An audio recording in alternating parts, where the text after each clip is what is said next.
Welcome to The Explainer. Today, we're diving into a really fascinating report all about Facebook advertising. We're going to explore how a platform that, let's be honest, many people think is kind of past its prime is still one of the most dominant and frankly resilient forces in the digital world. Okay, let's just start with a number. A really, really big one.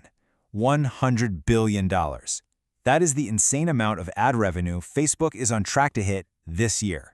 To put that in perspective, that's a club with only one other member, Google. And now let's add another number to the mix, 2.2 billion. That's how many people advertisers can potentially reach on the platform. So you've got this mind-boggling amount of money and this massive, massive audience. We're talking about an absolute behemoth. But this is where it gets weird, right? Because we all hear it constantly. Facebook is for our parents, it's not cool anymore. So how in the world can a platform with that reputation still be such an undisputed advertising titan? Okay, let's get into it. So, look, that whole story about Facebook being on the decline, it's not totally wrong, it's just not the whole story. There are definitely some real cracks in the crown, and the data paints a really clear picture of a big shift that's happening. I mean, check this out. Back in 2013, Facebook was basically the only game in town. It was swallowing up almost 9 out of every $10 spent on social ads. Insane, right? But look at the forecast for 2025. Its slice of the pie is set to be less than half of what it was. In this slide right here, this gets to the absolute heart of the problem. For most adults in the US, yeah, Facebook is still number one. But for Gen Z, whoa, it's not even in the top 3. It's way down at number 4 behind Instagram, TikTok, and Snapchat. This is the big problem they have to solve. Okay, so you're Facebook. Your market share is shrinking, and young people think you're uncool. What do? Well, you don't just sit there, you fight back. And they have a really clear 3-part comeback plan to lock down their future. So, the playbook has 3 main moves. First, unleash the AI.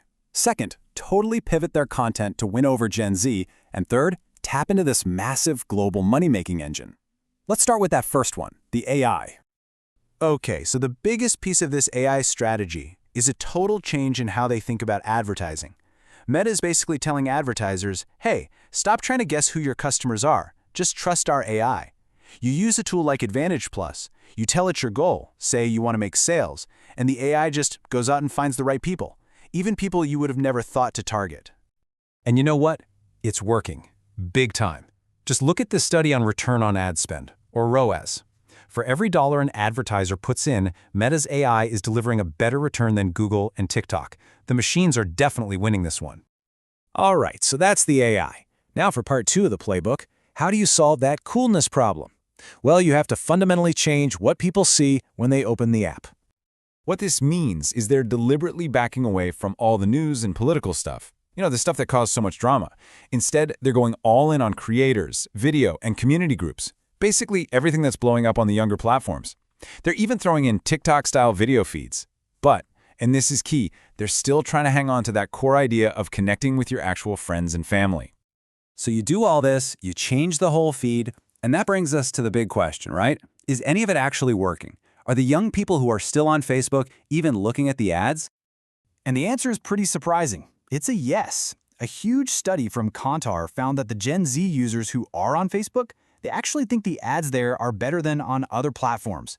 More relevant, more entertaining. So for that group of users, the ads are totally landing.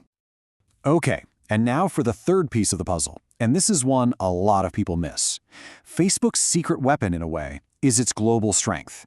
A massive chunk of their ad money is coming from advertisers in Asia who are using the platform to sell stuff to people in the US and Europe. That global demand is like a rock-solid foundation for the whole business. Okay, so let's pull this all together. We've seen the problem, the aging user base, and we've seen their 3-part plan to fix it.